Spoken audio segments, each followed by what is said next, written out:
Il est 19h et vous écoutez Arthoscopie.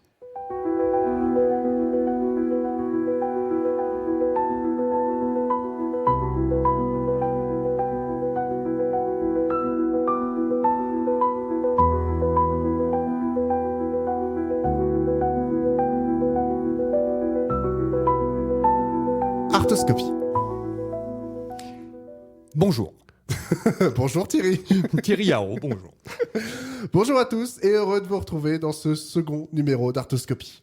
Pas de récit ce mois-ci, mais une rencontre. Notre invité du mois est bien connu des Stéphanois qui aiment les polars, les frissons littéraires et l'anarchie. Ancien metteur en scène de théâtre, propriétaire de la librairie Mauvais Genre à Saint-Étienne, il sort un premier récit à la Force G édition.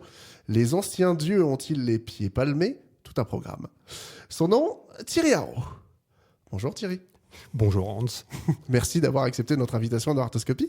Merci à vous de m'avoir invité. Tu es un peu notre parrain, tu es la première interview de l'émission. Waouh. Et on va commencer par poser un peu de cadre dans cette émission, parce qu'on est des gens bien élevés.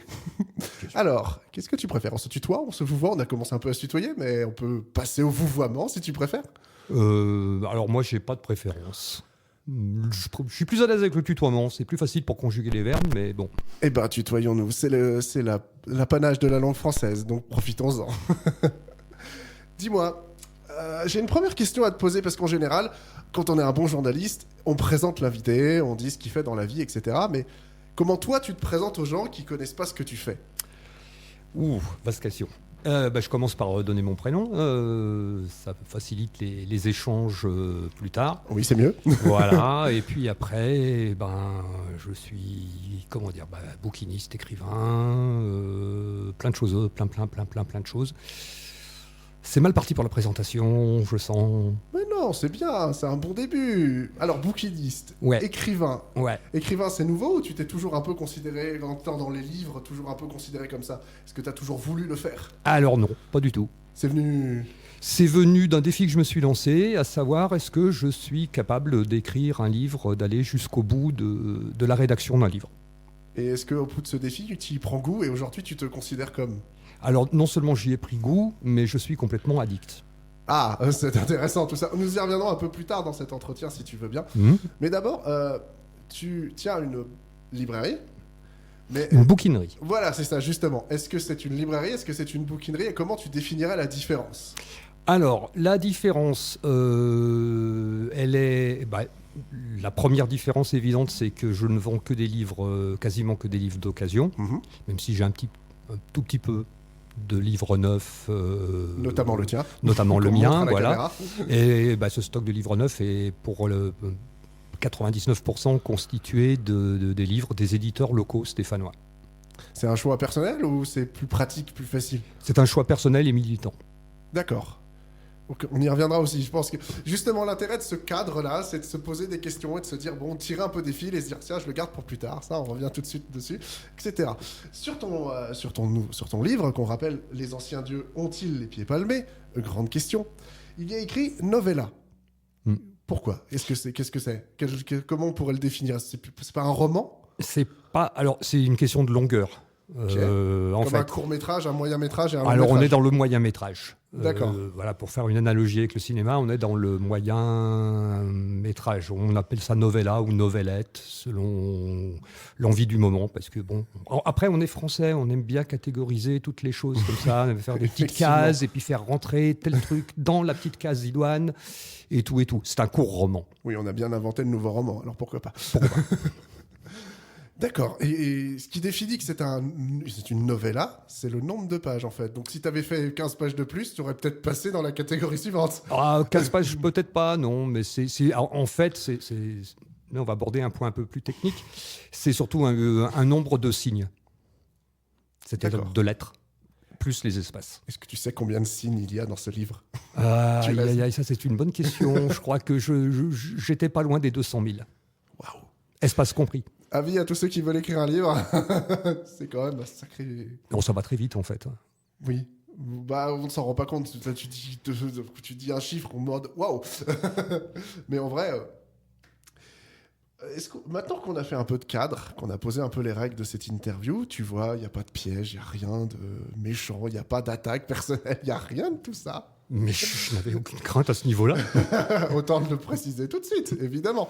Je suis parti pour la partie biographie de cette interview, de ce que l'éditeur, j'imagine, a rédigé de toi derrière la 4e de couverture de ton livre. Non, c'est moi. C'est toi qui as choisi ça, Ouais. d'écrire ça. Enfin, surtout, notamment la première phrase. Alors, il est dit que tu es né en 1966 et que tu n'es toujours pas mort. Je pense qu'on peut le confirmer. En tout cas, que tu n'es toujours pas mort. Oui, tout à fait, mais je peux te confirmer que je suis né en 1966, ou alors on m'a menti. Tu découvres très tôt les littératures de genre et l'imaginaire. Oui. Définis-moi ce très tôt. Très tôt, pendant l'adolescence, voire même la pré-adolescence. Qu'est-ce qui a lancé Qu'est-ce qui a été la première découverte dans le genre? La première découverte dans le genre, ça a été Henri Verne et Oui. Bob Moran, Les Cavernes de la Nuit.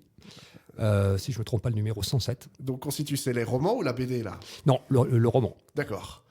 Et tu as suivi Bob Moran après? Ah bah ça a été une découverte, oui, carrément. Un aspect un peu fantastique, une assez jolie écriture finalement. Enfin, pour le gamin de 11, 12 ans que j'étais, quoi, c'était... Ouais, ça m'a ouvert des portes, quoi, en me disant, ouais, c'est ça que j'aime lire. Ah oui, je comprends, oui. D'ailleurs, pour l'anecdote, vous ne l'avez pas encore entendu, mais pour le pilote d'Arthoscopie qu'on a enregistré à Radio Dio, pour vendre l'émission finalement, le récit concernait Bob Moran. Donc tu parles à connaisseur ici. Ah bon, bah, on est entre gens de bonne compagnie. Je vois. Même si j'aurais plutôt choisi le cycle d'Ananke, personnellement, pour le côté genre, finalement. Alors, moi, la Poussé vers rencontre... science-fiction. La rencontre s'est faite presque fortuitement. On était à la campagne, il pleuvait, j'étais infernal. Il y a quelqu'un dans ma famille qui m'a dit, grosso modo, mais fous-nous la paix, monte dans la chambre de ta cousine, prends un bouquin et lis. Et ça a été lui. Radical. Ah, carrément, ouais. Et ça a été le début d'une Et ça a passion été, pour la ça a littérature été de genre. le second déclic. Et quel était le premier alors? Le premier déclic, et là, bon, je veux rendre hommage à cette personne, c'était Monsieur Chabrol, mon instituteur de CP, qui avait des méthodes pédagogiques absolument révolutionnaires à l'époque, puisque tous les lundis, avant de commencer ses cours, il nous lisait un chapitre d'un livre. Waouh. Ah ouais. T'as des souvenirs pas forcément des extraits, mais des livres qu'il aurait pu te lire? Le Petit Prince de Saint-Exupéry et La gloire de mon père de Marcel Pagnol, que j'ai fini chez moi tout seul parce qu'il y avait un exemplaire dans la bibliothèque de ma cousine et que ça m'a ouvert une porte. Très beau morceau en plus dans le genre, dans la littérature. Ah, tout à fait, C'est oui. une très belle porte d'entrée en tout cas. Donc nous continuons. Donc tu découvres très tôt les littératures de genre et l'imaginaire, puis un peu plus tard le monde du travail au sein duquel tu exerceras plusieurs métiers des plus rigolos. Quel métier rigolo? Alors, sans rentrer dans tous les détails évidemment. Oh, bah, il n'y en a pas tant que ça non plus. Hein. Je veux dire, j'ai été pion, j'ai été même, je mets le terme entre guillemets, professeur de grammaire et d'orthographe auprès de secondes de redoublants au lycée Nord de Saint-Étienne. J'ai enchaîné ensuite avec un service civil d'objecteur de conscience où j'ai été pendant 2 ans donc animateur socioculturel, puis médiathécaire dans la fonction publique territoriale, puis chargé de communication pour une salle de théâtre. Toujours un peu dans ce... Ah, toujours dans le domaine de la culture. Voilà. Et après, Mauvais Genre est arrivé. Et après, Mauvais Genre est arrivé. D'accord. Donc justement, il devient metteur en scène de théâtre amateur. Donc est-ce que c'est une passion qui est concomitante ou c'est arrivé plus tard? C'est arrivé au moment, un petit peu au début de mon boulot de bibliothécaire. Avec quelques amis, on avait fondé une association de jeux de rôle à l'époque. Et puis, on est arrivé, Dieu sait comment, ça nous a semblé logique au départ. On est arrivé au théâtre amateur. J'ai fréquenté plusieurs troupes avant de, insatisfait, créer la mienne. Ah, carrément. Ouais. Rebelle jusqu'au bout. Non, pas rebelle. Je veux dire, soit c'était du théâtre très, très intello, mais on parlait surtout et on créait rien. Soit c'était la biche effet d'eau à tous les repas. Et sincèrement, j'ai vite atteint le seuil de saturation. Et c'est quoi ton théâtre à toi? Qu'est-ce qui te parle dans le théâtre? Ce qui me parle dans le théâtre, au niveau vraiment, c'est le plaisir d'en faire. Oui. Ouais, avec des gens avec qui on est branché sur la même longueur d'onde, c'est se confronter au public, comme ça, échanger ensuite avec le public, c'est le partage. Je te rejoins complètement là-dessus. Et est-ce que tu as des auteurs un peu fétiches là-dessus? Victor Haïm et Israël Horovitch. Des pièces à citer, des choses qui t'ont marqué. Tu les as jouées, j'imagine. Oui. Mourir en chantant de Victor Haïm, qui se passe pendant la Première Guerre mondiale. Oui. En fait, c'est marrant parce que quand j'ai commencé au début du théâtre amateur, j'intégrais une troupe pour remplacer quelqu'un qui s'était défilé. Ah, ouais, classique. Voilà, les 2 premières fois. Puis au bout d'un moment, je me suis dit, non, comme ça, je vais monter la mienne. S'il y a quelqu'un à se défiler, ce sera moi. Au choix.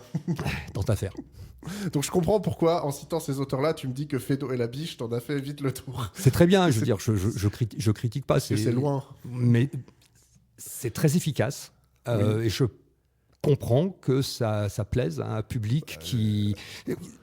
Si on veut arriver au théâtre, pour quelqu'un qui n'y connaît rien, commencer par un Feydeau ou un Labiche, c'est une belle porte d'entrée. Oui, moi je trouve que c'est un très bon outil d'éducation au théâtre. Tout à fait. Et d'énergie sur scène. Comment est-ce qu'on la canalise, sachant que ça claque des portes dans tous les sens, ça part, il y a plein de situations différentes, et toutes des situations qui sont toujours un peu extraordinaires pour du théâtre. C'est jamais simple. Ah non, jamais. Donc forcément, quand on apprend le théâtre, c'est la meilleure école. Ça ouvre tout un tas de nouveaux horizons. Oui, moi, ça a été quelque chose qui a été très formateur pour moi. Et puis mes premiers écrits, quoi. Ok. Tu as écrit du théâtre? J'ai écrit du théâtre pour ma troupe. Avant ça, mais sans aucune envie de me faire publier. D'accord. Mais l'envie d'écrire était déjà là, finalement. Elle était là, ouais. Et quand tu écris ce livre, il y a déjà... de l'écriture, tu sais déjà mettre des mots sur une feuille et tu sais déjà raconter entre guillemets une histoire, même si les codes sont pas les mêmes. Les codes sont pas les mêmes, mais bon, j'ai une certaine idée quand même du rythme du récit, des interventions des personnages et puis surtout la façon dont ils parlent. Est-ce que la méthode est vraiment différente finalement? Certes, en termes de mise en page, évidemment, on est sur quelque chose de beaucoup plus dialogué, de beaucoup plus oral, mais finalement, quand on construit une histoire, qu'on l'amène au théâtre ou dans le roman, est-ce qu'on la construit pas de la même façon finalement? Exactement de la même façon, à un détail près, c'est que dans le roman, il faut quand même décrire le décor, alors qu'au théâtre, le spectateur le voit. Effectivement, oui. C'est comme moi avec le cinéma, je suis aussi réalisateur, les gens le savent ici. Mais moi, je n'ai pas cette notion de... L'imaginaire n'intervient pas dans le décor. Le décor, il est là, il est posé là, mais il y a quand même une toute notion d'imaginaire parce qu'il faut construire des personnages, il faut construire des situations dans des décors réels, certes, mais il faut qu'on raconte une histoire dans un décor existant, finalement. Donc ça se rejoint un petit peu. Tout à fait. Donc, on enchaîne. Il ouvre en 2017 la librairie Mauvais Genre, ça commence à faire un petit peu maintenant, ouais. à Saint-Étienne, afin de partager sa passion de la science-fiction, du fantastique et du polar. C'est tout. C'est entre autres. Ouais, voilà, je me dis. Parce que moi, j'ai vu la devanture et il n'y a pas que de la science-fiction, du polar et du fantastique. Non, effectivement. Il y a des choses un peu différentes de tout ça et plus engagées aussi. Plus engagées, oui. Il y a notamment pas mal d'ouvrages théoriques sur l'anarchie. Oui. Ça provient d'une superbe rencontre avec des gens de la fédération stéphanoise, le groupe Macno. Où le courant est... Moi, j'étais un petit peu anarque quand j'étais jeune, quoi, je veux dire. Et puis après, on grandit, on devient sage. On change de façon de penser, plutôt. On change de façon de penser. Et puis, en discutant avec eux, je me suis rendu compte que non, j'avais juste mis ça dans un petit tiroir à côté, mais que le tiroir, il n'était pas fermé à clé et qu'il s'est réouvert très vite, quoi. Normal. Si c'est là, c'est toujours là, d'une façon ou d'une autre. C'est comme le vélo, ça ne s'oublie jamais. Ça ne s'oublie jamais. Est-ce que tu fais des liens entre le genre et ça? Ou est-ce que c'est vraiment deux terrains séparés? Non, c'est la même chose. Dans le cadre de la boutique, c'est la même chose. Parce que je me suis rendu compte que les gens, les clients qui m'achètent, qui vont m'acheter du Bakounine, qui vont m'acheter les parutions des éditions du Monde Libertaire, sont aussi... majoritairement amateurs de polar. Je connais plein d'anards qui sont amateurs de théâtre, de polar. Et la science-fiction aussi, parce qu'il y a des passerelles. Un auteur comme Ursula Le Guin, enfin une autrice comme Ursula Le Guin, ça leur parle aux anards. Oui, évidemment, les thématiques sur la société, sur l'évolution des mœurs, tout ça. Tout ce qui est en fait science humaine, c'est le coup de génie d'Ursula Le Guin, c'est que là où tous ses confrères, à l'époque où elle écrivait, partaient des sciences dures, elle est partie des sciences du vivant, l'anthropologie, la sociologie, ce genre de choses, quoi. Mais la définition de la science-fiction, elle est là. Déjà, il y a le mot science dedans. Tout à fait. Et surtout, c'est confronter l'humanité actuelle à une vision du futur, positive ou négative, finalement. Si je voulais être un peu extrême, je dirais que la science-fiction me semble, moi, l'une des principales littératures vivantes actuellement, parce que sous le prétexte d'extrapoler le futur, elle ne fait ni plus ni moins que de nous parler de notre présent. Qu'est-ce que tu entends par vivante? Eh ben, elle est en prise avec le réel. Ouais. Et ce dont elle parle, c'est... On n'est pas dans la littérature et blablabla, la maison de mes parents, et blablabla, mes souvenirs d'enfance, et blablabla, mon nombril, et blablabla... Ça peut partir de là. Hein. Ça peut partir de là aussi, quoi, je veux dire, mais... Il y a plein de départs possibles dans la science-fiction. Voilà, disons qu'il y a plus d'humanité dans la science-fiction, je dirais. Aussi. Pour être un grand fan de Star Trek, je peux me dire que oui. Ben, bien sûr, c'est presque utopique. C'est un idéal. Un idéal, voilà, tout à fait. Donc, maintenant qu'on a parlé de tout ça, on va parler de deux choses. La première, c'est tes références en termes de lecteur. Qu'est-ce que tu aimes lire on a parlé de tes lectures au théâtre, mais en genre. Est-ce que c'est plutôt Lovecraft, Simenon, Henri Verne, on en a parlé, peut-être Jules Verne aussi. Qu'est-ce qui te marque aujourd'hui dans cette littérature-là? Dans cette littérature, alors il y a les grands anciens, si je peux dire. Oui, Jules Verne, je suis passé par là, quoi. 20 000 lieues sous les mers, Clovis d'Ardentor, qui est pas très connu, mais qui est un sacré bouquin crypté qu'il faut lire en ayant en tête certaines choses, certains petits mystères de l'histoire de France notamment, puisqu'en fait le bouquin est truffé d'erreurs, d'approximations, alors qui sont totalement volontaires venant de Jules Verne, bien sûr. Après, je lis de la littérature générale aussi. J'ai une passion pour la littérature asiatique. Ouais. Murakami m'enchante, vraiment, quoi. Kafka sur le rivage, grosse calotte dans la tête, quoi, je veux dire. La littérature américaine, qu'elle soit polardesque ou McCarthy, des choses comme ça. Non, je me suis gouré sur le nom, là. Ah bon? Cormac McCarthy. Non, Cormac McCarthy. Oui, c'est ça, Ouais, Cormac c'est ça. McCarthy, oui, c'est bien ça. Ça colle. Ça colle. C'est tout à fait ça.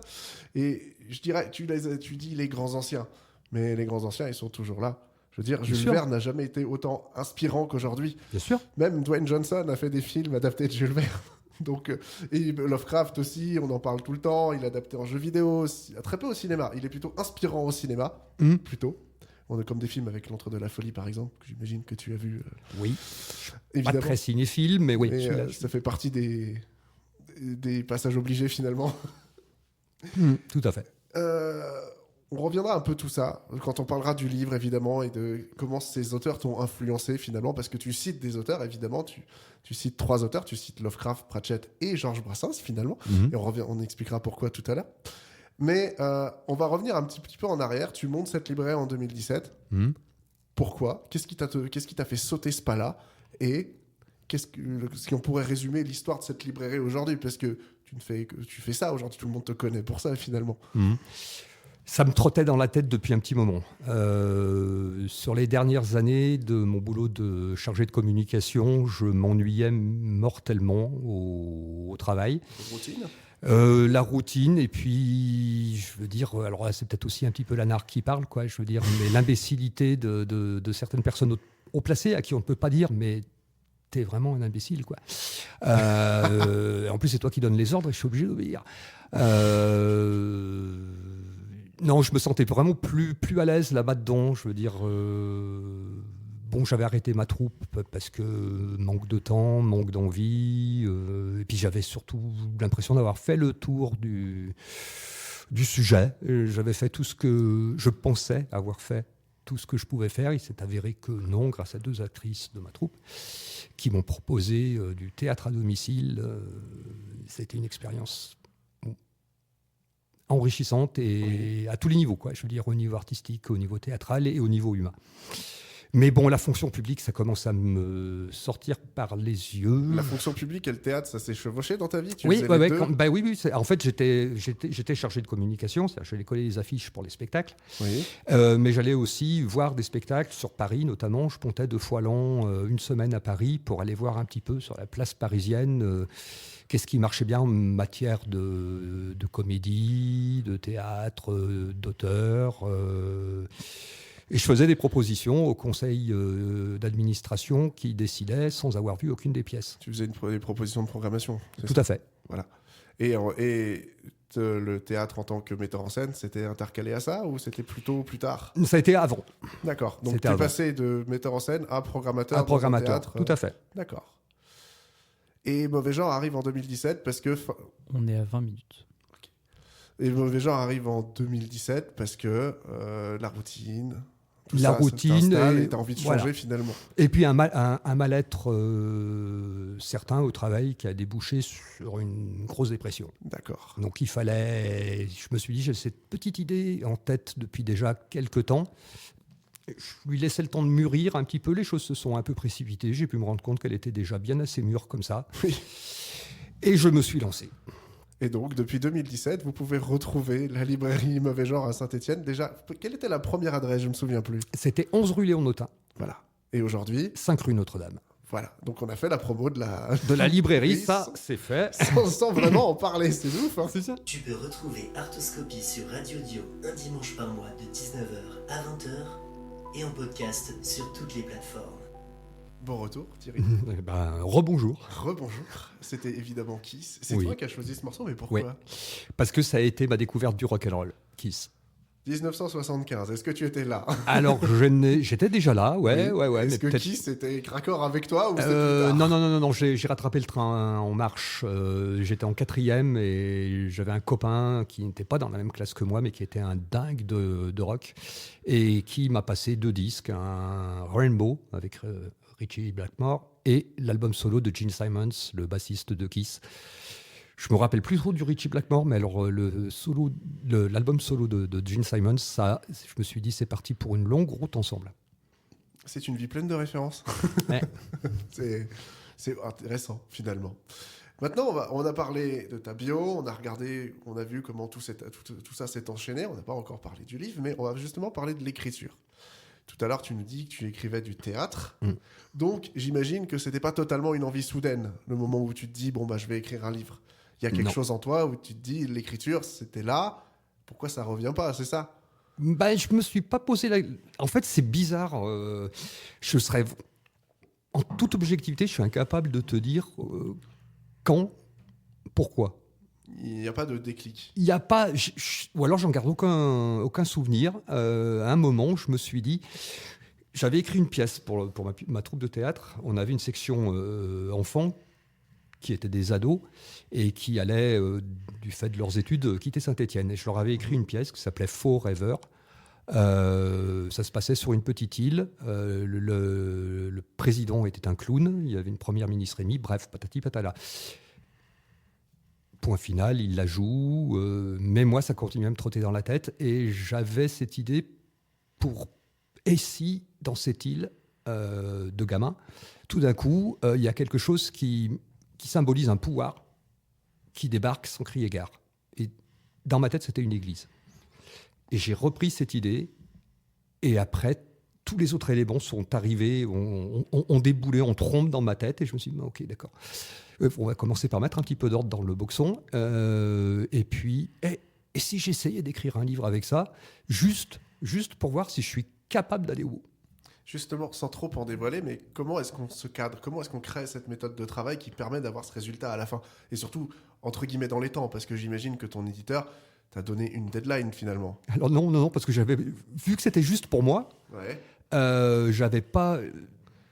J'envisageais pas de le proposer à un éditeur. C'était juste pour me prouver à moi que j'étais capable d'écrire un bouquin qui tenait la route. Et c'est quoi? Tu t'es retrouvé devant le fait accompli en disant j'ai écrit, donc autant le publier? Ou est-ce qu'on t'a dit à la lecture, ça c'est publiable? C'est ça, c'est le petit B. C'est-à-dire que je me suis dit, je vais pas écrire mon premier truc et ça va être génial tout de suite, quoi. Donc j'ai une excellente amie, Delphine, qui a déjà publié trois bouquins. On la salue. Ah, on la salue d'ailleurs, mais je ne suis pas sûr qu'elle écoute Radio Dio, elle est lyonnaise. Donc, on capte Radio Dio à Lyon? Pas sûr. Ah, voilà. Mais en podcast et sur le site de radiodio.fr, c'est écoutable. Eh ben voilà, je lui dirais que radiodio.org, pardon. je lui dis qu'on a parlé d'elle et qu'on en a dit du bien. Non, c'est une dame vraiment adorable. Et je me suis dit, si je dois le faire relire à quelqu'un, c'est à elle. Donc je l'ai appelée. Tout de suite, elle m'a dit oui, avec plaisir. Et puis, au fur et à mesure de l'écriture, elle me donnait des conseils sur la base de ce que j'avais écrit. Et quand elle a eu le bouquin final, elle me dit, Thierry, mais tu sais, tu peux le faire éditer, quoi. Essaye de voir avec un éditeur. Il se trouve qu'à Saint-Étienne, on a un éditeur local, La Force G, qui est spécialisé dans les littératures de l'imaginaire, que mon bouquin relève de ce genre-là. Que tu connaissais en tant que je le connaissais, voilà, ouais. Hygiéniste. Voilà, puisqu'on travaille ensemble. Et je lui ai dit, écoute, j'ai écrit un truc, tu peux me dire ce que tu en penses. Voilà, comme ça, quoi. Je veux dire, pour avoir son avis à lui aussi. Et puis, il est parti avec le fichier. Et il est revenu quelques jours après en me disant, bingo. Comme ça, au moins. Et là, je me suis dit, waouh. On revient un tout petit peu en arrière. Comment comment tu l'écris, ce livre? Est-ce que tu fais des plans? Ou est-ce que ça s'écrit au fil de l'eau? Alors, je vais reprendre le début de ta phrase. Comment je l'écris, ce livre? Il resterait déjà à prouver que c'est bien moi qui l'écris, quoi. C'est pas une intelligence artificielle. Déjà, oui, et c'est même précisé au début du livre. Tout à fait. Non, c'est l'histoire qui, au bout d'un moment, moi, je suis le vecteur par lequel elle va arriver. Par moment, j'ai vraiment l'impression de ne pas contrôler le truc, quoi. Je veux dire, ça vient comme ça, puis les personnages, je m'attache à eux, les lecteurs aussi, j'espère. Je te confirme. Voilà. Et c'est un petit peu tout ça qui décide, quoi. Et moi, j'arrive, je dis, OK, il n'y a plus qu'à écrire, quoi. Donc, il n'y a pas de plan, il n'y a pas de fiche de personnage, il n'y a pas de construction en amont. J'ai 3-4 lignes pour les persos. Ce que moi, j'appellerais la pré-production, qui prend un temps fou en fiction. Toi, tu l'as réduit au minimum pour pouvoir écrire au fil de l'eau, finalement. Au départ, il me faut le lieu bien précis, le village de Riogarde. Je savais où je voulais aller. Il me fallait les personnages principaux, Margot. Mais t'avais le nom à ce moment-là, ou t'avais dit il faut que ça se passe dans un village? Au départ, je me suis dit il faut que ça se passe dans un village. Jusque-là. Voilà, qui étaient les restes d'un royaume. Il fallait que je trouve un nom pour ce royaume. Et je fais quelques recherches sur Internet et je me rends compte qu'en gaélique écossais, Riogarde, ça veut dire royaume. Donc voilà, ça se passe au royaume de royaume. C'est comme le village de Pueblo dans Resident Evil 4, pour ceux qui connaissent. Ok, mais je sais pas. C'est pour les barrières. D'accord. Quand on connaît pas la langue, on se fait vite avoir. On se fait vite avoir, ouais. Donc, et tes personnages, tu les crées au fil de l'eau. C'est-à-dire qu'à un moment, tu as besoin de faire introduire un antagoniste, entre gros guillemets. Il arrive comme ça. Non, finalement. ça c'est un petit peu plus, c'est un peu plus structuré en amont. Je veux dire, Georges, je savais que c'était un ancien. Ça va être difficile d'en parler sans spoiler. Je savais que c'était un ancien chercheur. Tu savais qui il était. Voilà, je savais qui il était. Je savais pas. Bon, de toute façon, tous ceux qui arrivent dans ce monde comme ça, au début du bouquin, on ne sait pas pourquoi. À la fin du bouquin non plus, d'ailleurs. Il fallait qu'il soit là. Il faudra lire le tome 2 pour savoir. C'est noté. Voilà. Et il me fallait une petite fille. Il me fallait un petit quelque chose. Parce que je suis assez attaché à l'enfance, sa représentation. C'est là que Brassens est arrivé? Non. Non. Au départ, je me suis dit, je vais faire un mix de Lovecraft, de Pratchett et de Brassens. D'accord. Et c'était le départ. C'était le départ, voilà. C'était ton défi. Voilà, tout à fait, c'était mon défi. Lovecraft, Pratchett et Brassens se rencontrent dans cette œuvre. Voilà. C'est original.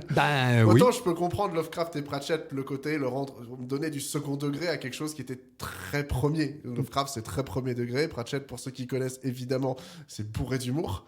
Donc mixer les deux, ça se rend compatible parce que c'est deux univers imaginaires. Mais Brassens... Au départ, j'ai plus de mal en fait. Et justement, en lisant, je comprends, mais finalement, comment est-ce que toi tu composes tout ça? C'était trop évident. Lovecraft, Pratchett, ok, moi il me fallait un petit caillou dans la chaussure. C'était ça le défi en fait. Voilà, c'était le défi quoi. Il faut que j'arrive à caser. Puis je voulais lui rendre hommage à Georges Brassens parce que c'est un poète que j'adore. Et voilà quoi. Je veux dire, pour la petite histoire, le bouquin est truffé de références à ses chansons, des passages, des titres. Il faut vraiment être fan pour les avoir parce que même moi je les ai pas toutes. Alors voilà, mais le problème c'est que j'ai pas mal de lecteurs qui sont piqués au jeu et qui venaient me voir à la boutique en me disant je pense les avoir trouvées toutes les 12. Et mais je sais pas combien il y en a quoi. Moi je les ai mis comme ça au fil de l'eau et j'ai aucune idée de combien il y en a. Faudra y penser dans la suite. Ouais, pour la suite il faut que je le relise et que je note. Ça peut faire un jeu concours avec l'éditeur. Oui, tout à fait. Il faudra voir ce qu'on a gagné. Donc tu crées ces personnages.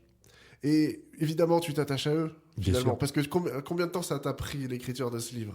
8 mois, 8-9 mois. Donc en 8 mois, forcément, à un moment donné, ces personnages, ils deviennent un peu réels aussi. Bah tu oui. vis avec eux pratiquement tous les jours. Voilà. Même quand t'écris pas, ils sont là. Ils sont là, ils sont quelque part dans la tête et ils m'attendent au tournant. C'est nouveau, ça, pour toi? C'était une nouvelle sensation ou tu l'avais déjà en Non, écrivant c'est du nouveau, théâtre? c'était complètement nouveau ça. Et- Je m'attendais pas à ça, quoi. Je veux dire, m'y être attaché comme ça. D'ailleurs, dans les remerciements, les premières personnes que je remercie, c'est mes personnages. Ce sont mes personnages. Et aujourd'hui, tu leur parles encore? Ils sont encore là dans ta Non, c'est tête? eux qui me parlent, C'est eux qui te parlent et qui t'inspirent, c'est et ça? qui m'inspirent. Oui, oui, tout à fait. Ça me rappelle cette histoire qui dit, enfin, l'auteur de Conan était un petit peu barré, mais il disait que Conan était une biographie d'un Sumérien qui lui parlait dans ses rêves. Oui. Alors, je rêve pas d'eux quand même. Non, Quand même. non, quand même pas. Mais je vois une espèce de passerelle un peu dans ce côté, l'imaginaire et le réel qui se croisent. Voilà. Et puis là, maintenant, j'ai leur biographie comme ça. Je sais ce qui va leur arriver.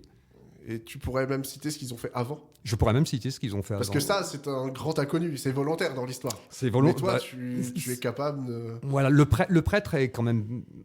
Le prêtre est le plus défini. Voilà, il est plus défini. Maintenant, pour Georges et surtout pour Margot, mais là, pareil, Voilà. lisez le tome 2. On va pas trop en dire. Mais c'est vrai que le prêtre est très défini dès le départ parce que c'est le premier qui arrive pour le lecteur. Tout à fait, ouais. Parce qu'il découvre qu'il y en a d'autres, mais au final, lui, il arrive et c'est lui qu'on découvre en premier. C'est grâce à son apparition que l'histoire démarre, finalement. Mhm.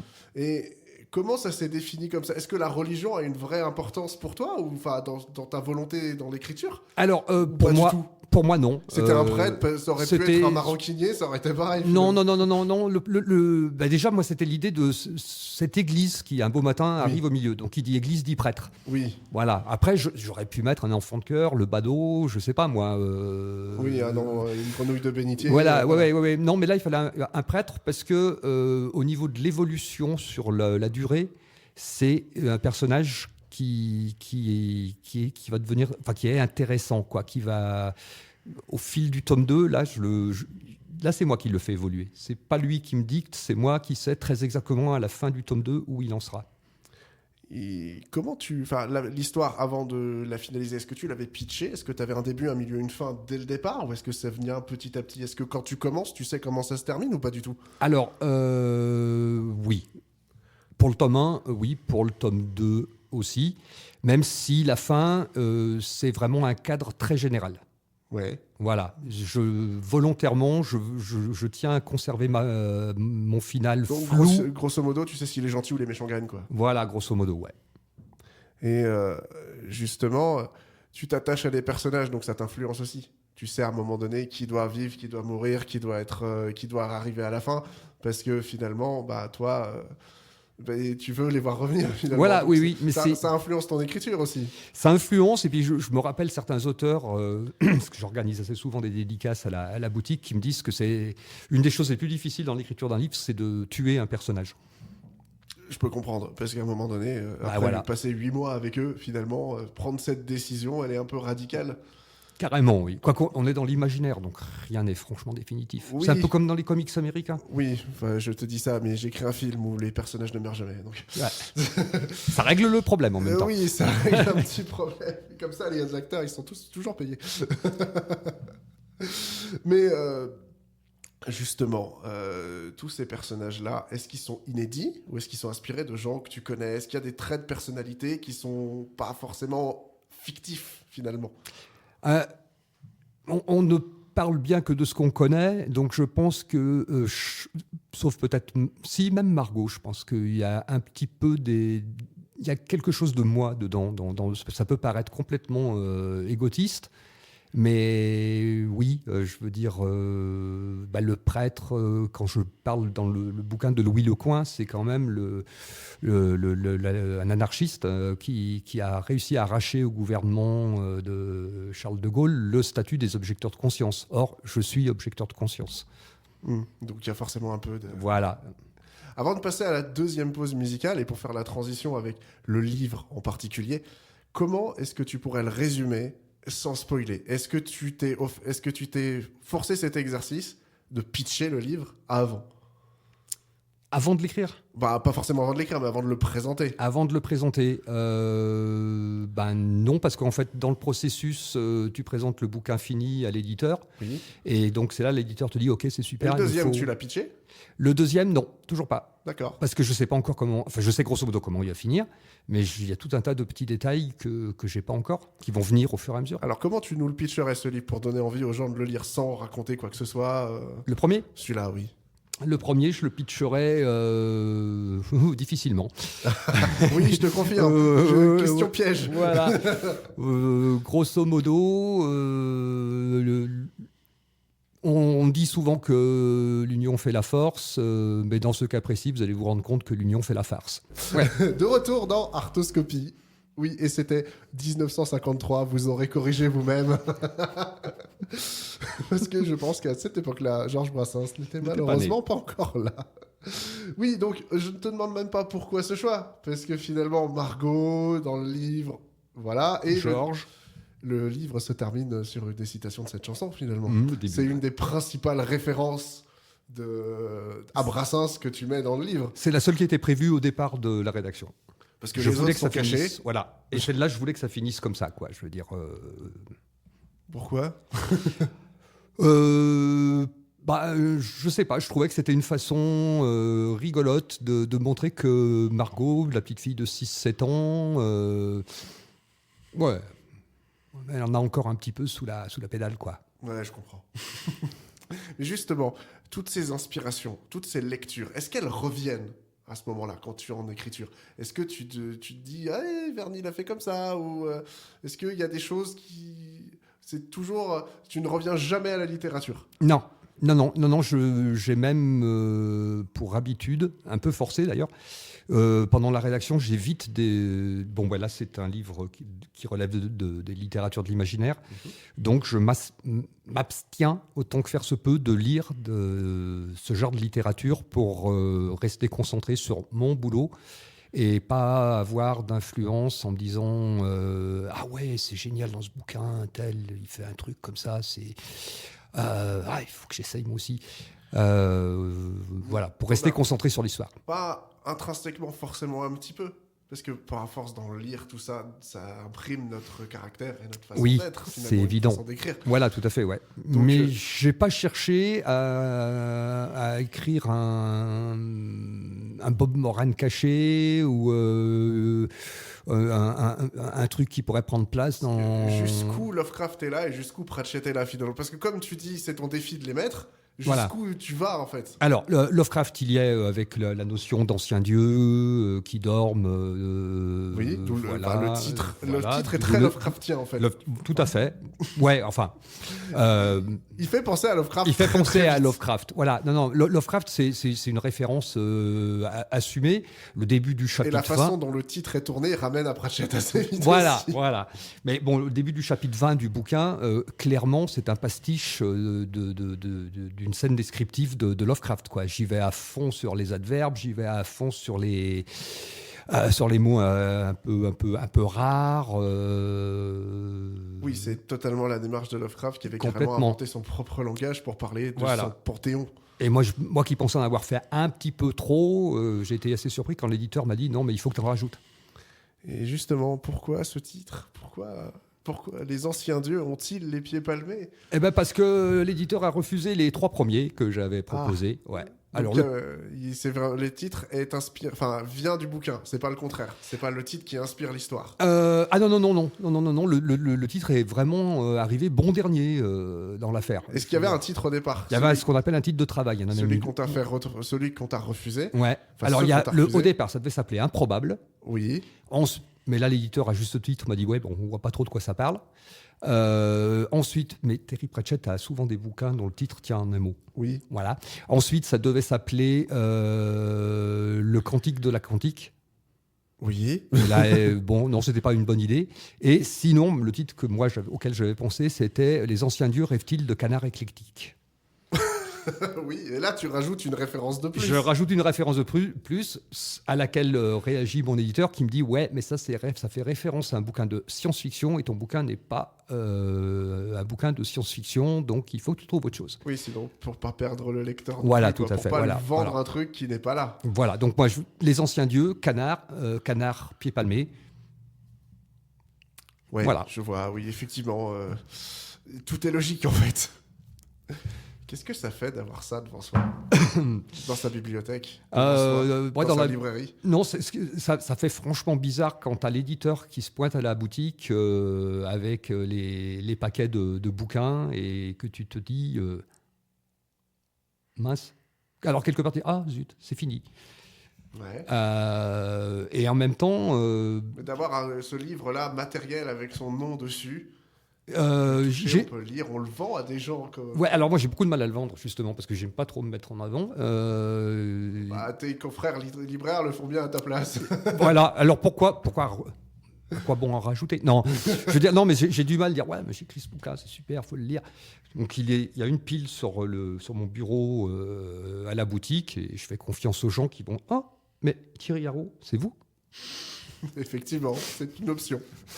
Mais justement... Non, mais j'y croyais pas. Et puis, même encore maintenant, je me dis, ouais, non, je rêve pas. Ouais, il y a un bouquin, il existe, il y a mon nom dessus, et il y en a un autre qui arrive. Et il y en a un bientôt. autre qui va arriver, ouais. Et on se détache jamais vraiment, j'ai l'impression, du fait d'avoir enfin concrétisé l'écriture. Parce que c'est un acte, l'édition. C'est finalement. un acte, voilà, tout à fait, oui. Et puis, mais je le prends, enfin, voilà, pour moi, c'était, voilà, ça tu l'as fait, et ben maintenant... l'envie de continuer, c'est même plus une envie de continuer, c'est un besoin. Et par contre, je me mets d'autres défis.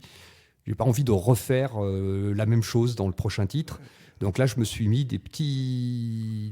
dans chacun des travaux d'écriture sur lesquels je travaille actuellement.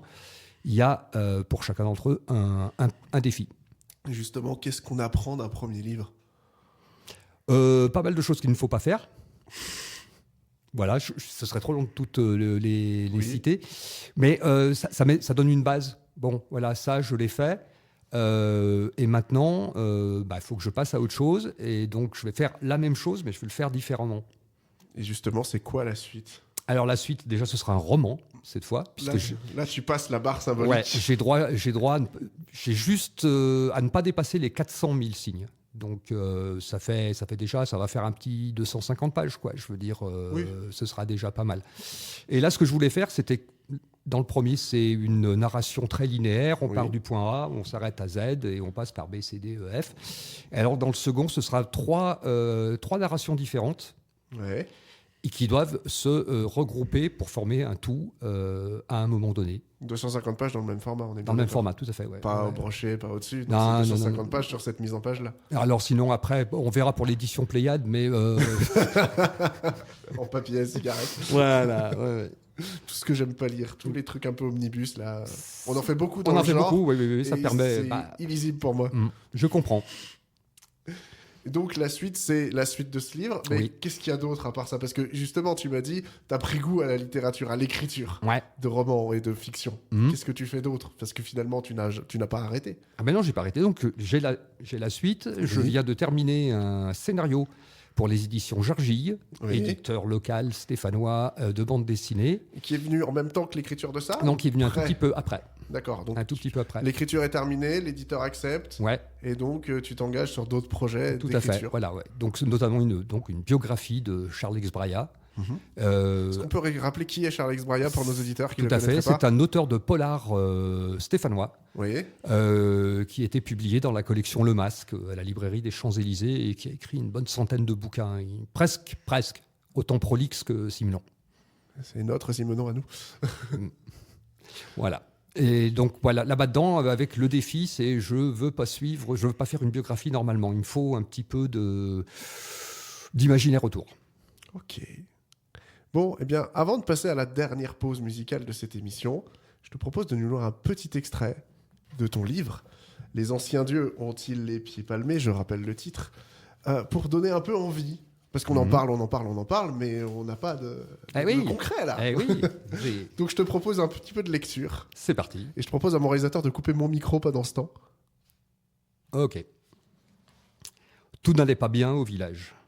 Cela dit, tout n'allait pas mal non plus. La foule, massée à l'intérieur de l'église, s'était aventurée à l'extérieur, tout en ne dépassant pas les limites du parvis. Tous les yeux scrutaient le ciel, redevenu nocturne, comme à la normale, cédant peu à peu du terrain à l'aube. Toutefois, partout dans l'air, on ressentait une tension palpable.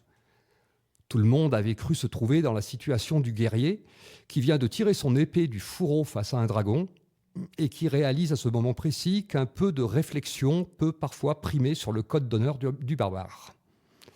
Ainsi en était-il de la population. Le trou dans le ciel avait disparu et tout le monde se demandait quelle serait la suite des événements. Parce que bon, si on résumait les événements de la nuit, le quotidien le plus banal, jusqu'à l'apparition de ce trou violet. C'était pas normal, insolite, stupéfiant, inquiétant pour sûr, mais c'était parti comme c'était venu. Donc, on pouvait penser que c'était plus là. Mais bon, on pouvait aussi penser que ça pourrait bien revenir. Et puis, c'était quoi ce trou violet ? Il s'agissait peut-être bien d'un phénomène rare, mais tout à fait normal, qui avait à voir avec les étoiles, la lune et le soleil. Mais ce devait être un phénomène vraiment rarissime, puisque pendant toute la durée de l'apparition, aucun vieux n'avait cru utile de dire une phrase du genre « Vous inquiétez pas les copains, il n'y a rien à craindre, ça vient de la lune. Mon arrière-grand-papy me racontait que quand il était jeune, il s'était passé la même chose et que ça avait foutu une sacrée pétoche à tout le monde, mais que c'était rien et que l'été suivant, on avait cueilli des courgettes de 11 kilos et que le raisin avait donné une cuvée du tonnerre de Dieu, même qu'il fallait pas trop remplir les fûts, sinon ils fondaient. » La foule était donc partagée entre un sentiment de peur rétrospective et la recherche d'une réponse logique et si possible pas trop dramatique à la question de la nature du phénomène. La peur finira forcément par passer. Cependant, le besoin d'une explication restait impérieux. Parce qu'une foule confrontée à une situation qui la dépasse et à laquelle personne n'est fichu de donner une explication satisfaisante, c'est une foule au bord de l'explosion, un peu comme le troufion qui vient de poser son pied sur une mine. Tu préfères la vidéo ? Artoscopie est en direct sur Twitch une fois par mois et sur YouTube. Abonne-toi. Merci Gabriel, et je crois que c'est moi cette fois-ci qui ai fait une erreur parce que j'ai écrit 1965 et ça doit être 85. C'est ça. c'est moi cette fois, c'est pas grave. Bref, il est temps de terminer cette interview. Il est 19h58. Oui, les horloges de Dio ne sont pas encore à l'heure. On va pas finir en 2 minutes, on va prendre un tout petit peu plus de temps. Cette conclusion, elle va passer par 3 questions importantes. Est-ce que tu as un conseil de lecture déjà ? Oui. Un de mes livres préférés d'un auteur de SF, hélas décédé, et que j'ai eu la chance de connaître, c'est de Heyerdahl, et ça s'appelle « Par l'heure ou les chroniques d'un rêve enclavé ». Ok, un conseil d'écriture maintenant. C'est un peu présomptueux de ma part d'en donner. Le seul, c'est faites-vous plaisir, éclatez-vous, prenez votre pied. Et maintenant, la question finale, la question Léa Salamé. Quelle est ta définition de l'art, Thierry ? L'art, avec les amis et le bœuf bourguignon, c'est ce qui rend la vie plus belle. Est-ce que tu as un dernier mot pour conclure cette émission ? Fin. Parfait. Merci Thierry. Tu seras toujours le bienvenu dans cette émission et on te rappellera. On termine en chanson avec un dernier choix de ta part. Steve Earle, Galway Girl, tiré de l'album Transcendental Blues, sorti en 2000. Quant à nous, on se retrouve le mois prochain pour un nouveau numéro d'Artoscopie. Vous pouvez retrouver l'émission en podcast sur toutes les plateformes et sur YouTube.